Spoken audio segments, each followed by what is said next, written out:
Think and Grow Rich by Napoleon Hill. The extra content. Let ambition be your guide. Lucky is the man who is driven by that determined little slave master called ambition. Those who have enjoyed the greatest success in life were literally driven to succeed by ambition. It made Harriman, Rockefeller, Carnegie, Hill, Roosevelt, and a good many thousands of other successful men of whom we never hear. Ambition is the mainspring of life, but we must keep it wound up. Self-confidence is the balance wheel which keeps ambition moving at an even momentum. Enthusiasm is the oil with which we keep the human machine greased and in smooth running order. The well-organized, capable, and productive man is ambitious, enthusiastic, and possesses plenty of self-confidence. Without these, success is uncertain, if not impossible. One of the greatest men America has ever known divorced his first wife because she was beneath his mental plane and therefore had a tendency to keep down his ambition. This great man is not with us anymore, but the world is testifying to his greatness by quoting his writings and reading his books more than ever before.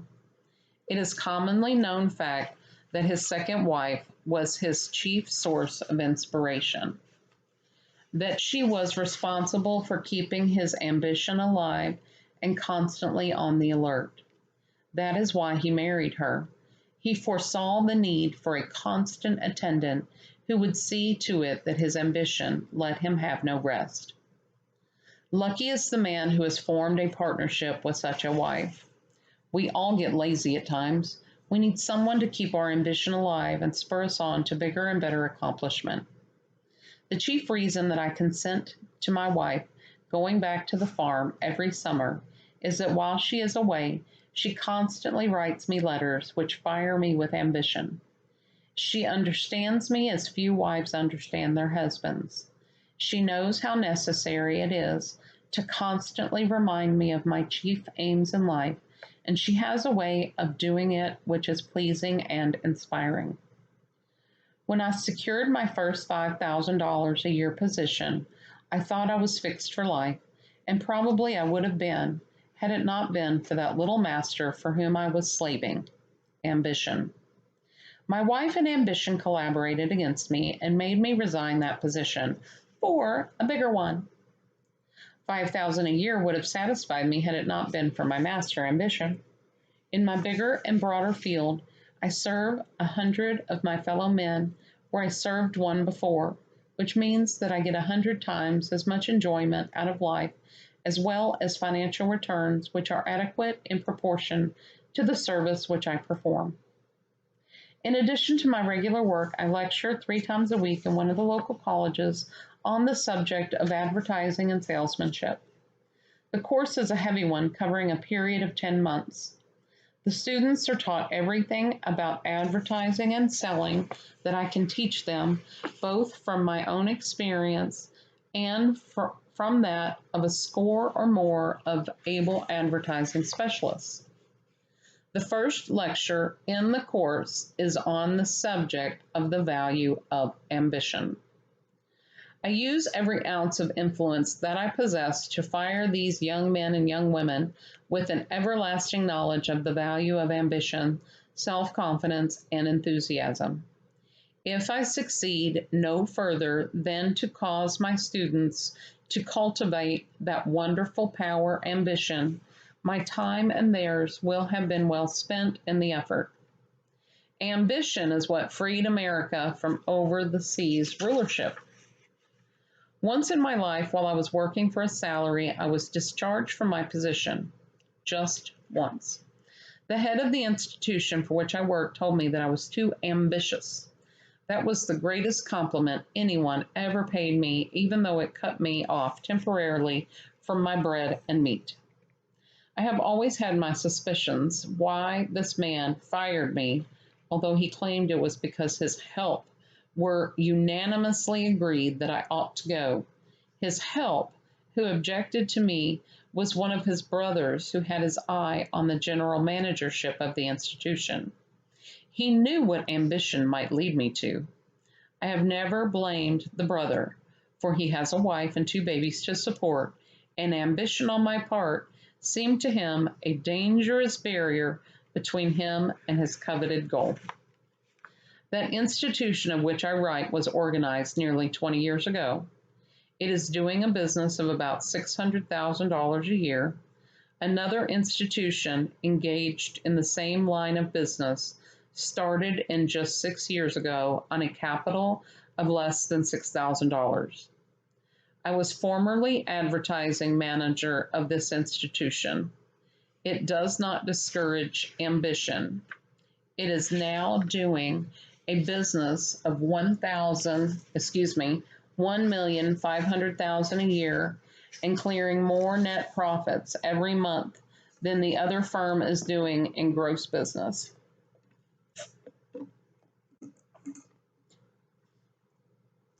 The older institution, the one which was organized and has been doing business for nearly 20 years, is headed by men who are afraid of the ambitious man. Those who are working for a salary are afraid he will get their jobs, which said fear is not without some foundation.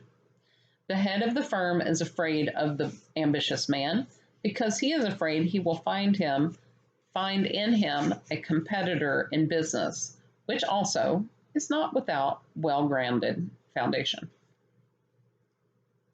But, and here is the crux of my whole story of these 2 firms. The majority of business firms are looking for men who have plenty of ambition. Do not worry because one firm is afraid of the ambitious man. The very fact that such a firm is afraid of him is, in itself, strong evidence of weakness on the part of those who manage the firm. While I was advertising manager of the younger firm of which I have written, I had 3 young men in my department. I put them on notice that someday one of them would get my position, and I commenced training them for my job. I told them that the man who made good first would get the place if my recommendations would help any. My secretary landed the prize. He is still with that firm, making more money than he ever made in his life and more money than the average man of his age receives.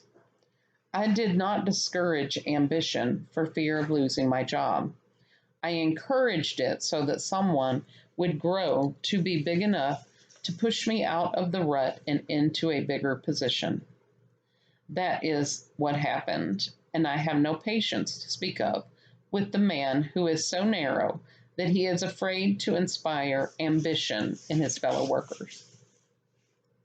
Show me a man who believes he has a corner on the details connected with his job, and I will show you in the same person a man who will never develop beyond petty selfishness. I beseech you not to fall into the habit of neglecting to cultivate your ambition. You will need something more than mere services with which to succeed. You will need that ever alert little master, which is the subject of this chapter. But I must here give you a word of warning. Do not let your ambition become a selfish one. The greatest object over which to develop ambition is the desire to serve our fellow men. We cannot serve them if we are jealous of them. Remember also that ambition is a contagious thing. If you give it to the world will give it back to you in increased measure. But keep it unto yourself, and you will lose it. It will take wings and fly. Ambition finds expression in 1,000 different forms. It is the foundation which underlies all invention, art, music, industry, commerce, nay, the very foundation upon which the progress of the world has been built. Within the present generation, we have seen it expressed in the most wonderful inventions the world has ever known: the automobile, the telephone, the wireless, the submarines, the X ray, and the airplane. Ambition was the very warp and woof out of which these things were constructed. Ambition leads us to think, and when we begin to think, the nebulous problems in the world's evolution begin to become clarified and simplified. Be ambitious, if nothing more. Other things will take care of themselves. What I have learned from analyzing 10,000 people. When I was requested to write this article, I was overjoyed at such an opportunity to pass on to thoughtful men and women who are trying to find themselves the benefit of my experience as a personal analyst. During the past 8 years, I have analyzed over 10,000 men and women who were earnestly seeking their proper niche in the world's work. Incidentally, through my research, I have discovered some of the fundamental qualities with which no human being can hope for success. 5 of these are mentioned in this article in words which a schoolboy can easily understand. I have also discovered some of the things which break men's hearts and send them to the scrap heap of human failures. It is my sincere hope that every person who reads this article may profit by one or more of the points which it covers. I am placing the results of my discoveries in print for the first time solely out of my deep desire to make life's pathway just a little smoother for my fellow man. It is my purpose to pass on to you, in as few words as possible, that portion of my discoveries which I believe will aid you in planning and achieving your chief aim in life. Whatever that may be, I shall not preach it to you. Whatever suggestions I make are based upon discoveries which I have made in my work.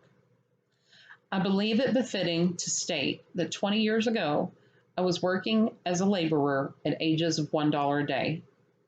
I had no home and no friends. I had but little education. My future then looked very unpromising. I was downcast in spirit. I had no ambition. I had no definite purpose in life. All around me, I saw men, some young and some old, who were whipped, just as I felt that I was. I absorbed my environment as a sponge absorbs water. I became a part of the daily routine in which I lived. It had never occurred to me that I could never amount to anything. I believed my lot in life was to be that of a laborer. I was just like a horse which has had the bit slapped into its mouth and the saddle buckled on its back. Here is the turning point in my career. Note it well. A chance remark, no doubt made in a half-jocular way, caused me to throw the bit out of my mouth, kick off the saddle, and run away as young horses sometimes do. That remark was made by a farmer with whom I lived. I shall never forget it if I live to be 100, because it has partly bridged the gap over that awful chasm which nearly all human beings want to cross: failure. The remark was this: "You are a bright boy. What a pity you are not in school instead of at work as a laborer at $1 a day. You are a bright boy." These were the sweetest words I had ever heard. That remark aroused in me the first ambition I had ever felt, and incidentally, it is directly responsible for the personal analysis system which I have worked out. No one had ever hinted to me before that I was bright. I had always imagined that I was exceedingly dull. In fact, I had been told that I was a dunce. As a boy, I was defeated in everything I undertook, largely because those with whom I associate ridiculed me and discouraged me from engaging in the things which interested me most. My work was selected for me. My associates were selected for me. My studies were selected for me. And my play Well, I was taught that play was a waste of time. With this firsthand knowledge of the great handicap under which the average person starts out in life as a working basis, I began many years ago to work out a system for helping people find themselves as early in life as possible. My efforts have yielded splendid returns, for I have helped many find the work for which they were most suited and started them on the road to happiness and success. I have helped not a few to acquire the qualities for success which are mentioned in this article. The first two success requisites. With this prelude, I shall tell you first what I believe to be the two most important of the five chief requisites for success. These are self-confidence and enthusiasm. The other three I will mention later. What is self-confidence? I will tell you what it is. It is the little glass window through which you may look and see the real manpower within your body. Self-confidence is self-discovery, finding out who you are and what you can do. It is the banishment of fear. It is the acquirement of mental courage. It is the turning on of the light of human intelligence through the use of common sense. It was self-confidence plus enthusiasm and concentration that caused the birth of the world's greatest inventions: the incandescent electric light, the automobile, the talking machine, the airplane, the moving picture, and all the other great mechanical creations. Self-confidence, then, is an essential quality for all worthwhile accomplishments. Yet it is the quality in which most of us are weakest. Not a weakness which many of us acknowledge, but it exists just the same. A man without self-confidence is like a ship without a rudder. He wastes his energy without moving in the right direction. I wish I might be able to tell you exactly how to acquire full self-confidence. That would be a big undertaking. I will give you this suggestion, however. I made my first step in the direction of self-confidence the day I heard those words. You are a bright boy. That was the first time I had ever felt ambition tugging at my coat sleeve, and with it apparently came self-confidence. It is remarkable what clothes have to do with building self-confidence. A man came to me for analysis not long ago. He had been earning a good salary, but conditions for which he was in no way responsible caused him to be let out. I asked him how much money he had, and he said $75. I told him to invest 1/3 of it in a new suit of clothes. He demurred on the ground that he couldn't afford it, but I insisted and went with him to buy the clothes. Then I insisted on his going to the cobbler's and having the heels of his shoes straightened up. Then I persuaded him to have his shoes shined and get a clean shave and a haircut. I then sent him to see the president of a large corporation who employed him at $3,000 per year. If I had sent him to interview the president of that corporation without the new suit and the cleanup, he wouldn't have gotten the position, in all probability because he would not have had the proper self-confidence. Good clothes, clean linens, polished shoes, and a clean shave are not luxuries. They are a necessity to the man who comes in contact with the business public. The second success requisite. Then comes the second requisite for success: enthusiasm. That great dynamic force which puts self-confidence into action. Enthusiasm may be likened to the steam which runs the locomotive. The most powerful locomotive ever built might stand upon the side track with coal in the bunker and the engineer in the cab, but if there is no steam, the wheels will not turn. There is no action. It is exactly the same with the human machine. If there is no enthusiasm, there is little or no action. Lack of these qualities, self-confidence and enthusiasm, stands between the great majority of men and success. This statement is no mere conjecture upon my part. I have proved it in thousands of cases. I am proving it in more than 100 cases a week right along. Enthusiasm is something which cannot be counterfeited. Only the real article will fill the bill. Enthusiasm usually comes automatically when you find the vocation into which you can pitch your whole heart and soul, the work you love best. The third success requisite.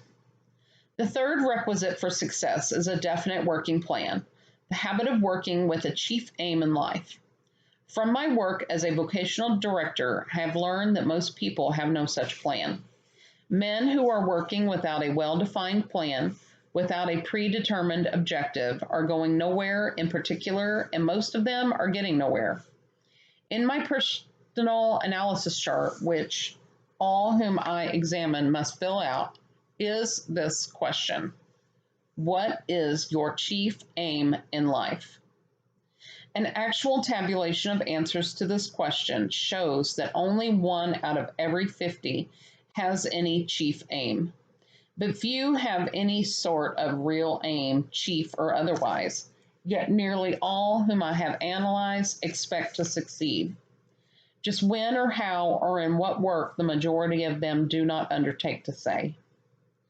Nearly every man wants a big position, yet not 1 out of 100, even though he may be competent, knows how to get it. A big position is not something that we find hanging on a bush ready to be plucked off by a pull by the first person who comes along.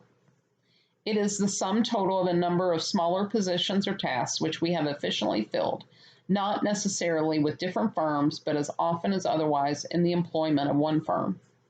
A big position is built just as we build a big skyscraper, by first formulating a definite plan and then building accordingly to that plan step by step.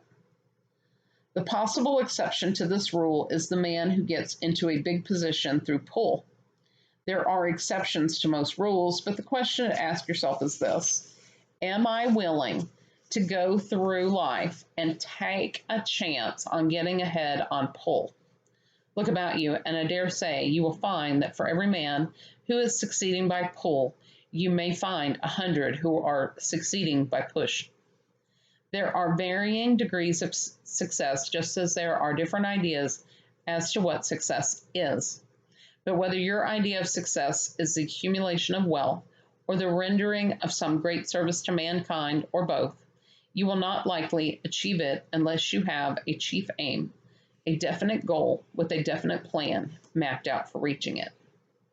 No architect ever started a building until he had first created a perfect picture of it in his mind, and then carefully transferred the detail of the picture to a blueprint. And no human being may hope to build a worthwhile success until he has planned the building and decided what it shall be. Selecting a vocation. A very large proportion of the people whom I have analyzed are in positions which they hold not by selection but by chance. Even those who are following vocations which they deliberately chose, in the majority of cases have not observed even the most elementary rules of self-analysis. They have never stopped to find out whether or not the work in which they are engaged is the work for which they are best fitted by nature and education. For example, a young man whom I recently analyzed had prepared himself for the practice of law but had made an utter failure of that profession. He failed first because he did not like the profession after he got into it. Secondly, because he had absolutely no native ability for that profession. He was badly deformed physically and as a consequence made a very poor impression before courts and juries. He lacked enthusiasm and that dynamic force which we call personality, without which he could not hope to succeed as a lawyer. Such a person might succeed to some extent as an advisory counsel or an office lawyer, but not as a trial lawyer where a strong personality and the ability to speak with force and conviction count for so much. The surprising part of this particular case was the fact that this man had never understood just why he did not succeed in the practice of law. It seemed simple enough to him after I had pointed out the negative qualities which I believed had stood between him and success.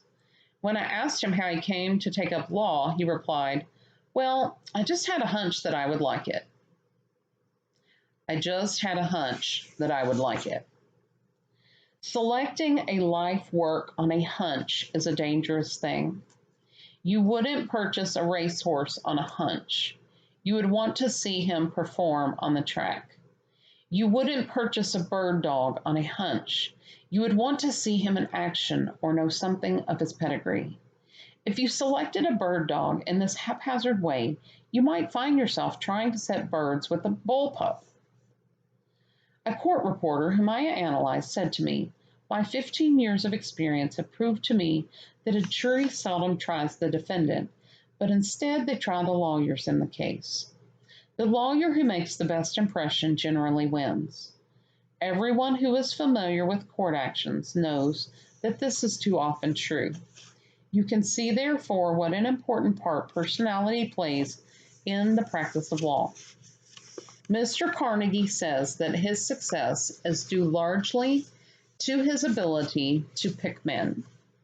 Mr. Frank A. Vanderlip and Mr. Rockefeller say the same.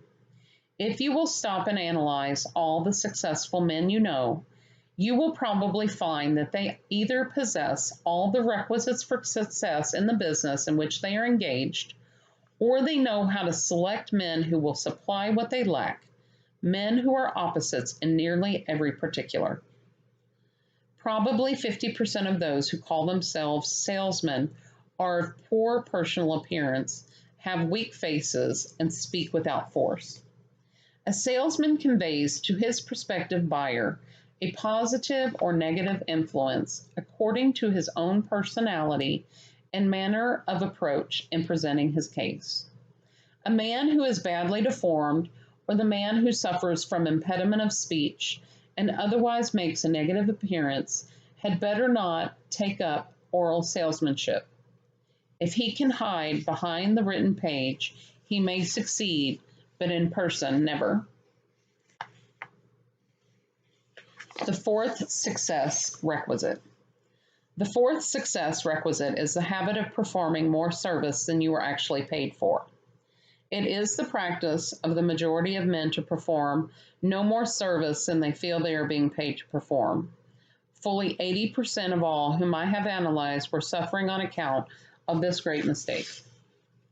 You need have no fear of competition from the man who says, "I'm not paid to do that, therefore I'll not do it." He will never be a dangerous competitor for your job, but watch out for the fellow who does not let his pick hang on the air when the whistle blows, or the man who stays at his desk or workbench until his work is finished. Watch out that such a fellow does not challenge you at the post and pass you at the grandstand, as Andrew Carnegie would say. Before mentioning the fifth and last requisite for success, I shall ask your indulgence while I digress for just a few moments. After I had commenced work on this article, I decided to have the 5 points which I have covered put to the acid test to see whether or not they would square up with the experience of other vocational directors. I took the manuscript to Dr. J.M. Fitzgerald, Chicago, who is, without doubt, the most able vocational director in the world. Dr. Fitzgerald went over the manuscript with me word for word, and I have his permission to quote him as saying that he fully endorses the 5 chief points covered by this article. He says that they square up with his own experience exactly. But before we went over the manuscript, I asked Dr. Fitzgerald to state the chief negative qualities which he had discovered to be standing as barriers between those whom he had analyzed and success. His reply was quick and concise as follows. First, lack of self-discernment. The lack of ability upon the part of most men to analyze themselves and find the work for which they are best prepared. Second, lack of intensified concentration and the disposition not to put more into their work than they expect to get out of it. Third, lack of moral self-control. Dr. Fitzgerald has analyzed in person more than 15,000 men and women. Many of the largest corporations of the Middle West will not employ a man for any important position until he has been analyzed by Dr. Fitzgerald. He has taken men from the bookkeeper's desk and enabled them to become successful executives. He has converted clerks into managers in much less time than is ordinarily required, merely by having started them in the right direction through accurate personal analysis. I mention these details concerning Dr. Fitzgerald's work because I want you to feel that my own experience as stated in this article is not mere conjecture on my part, that it is authentic and that it has the endorsement of the world's greatest personal analyst. Bear in mind that the 5 chief points covered by this article have been discovered, classified, and charted from the personal analysis of 25,000 people, 10,000 of whom I have analyzed and 15,000 of whom were analyzed by Dr. Fitzgerald. The fifth success requisite. The fifth success requisite. This article ought to be of benefit to those who are about to select a vocation and those who are in the wrong vocation but wish to make a change. However, there is another class to be taken into consideration. It is represented by those who have selected the right vocation but who, nevertheless, are not succeeding. I have found the key to success for this class. In this great magic key, you will find the fifth and last of the success rules, which I have discovered in my vocational work.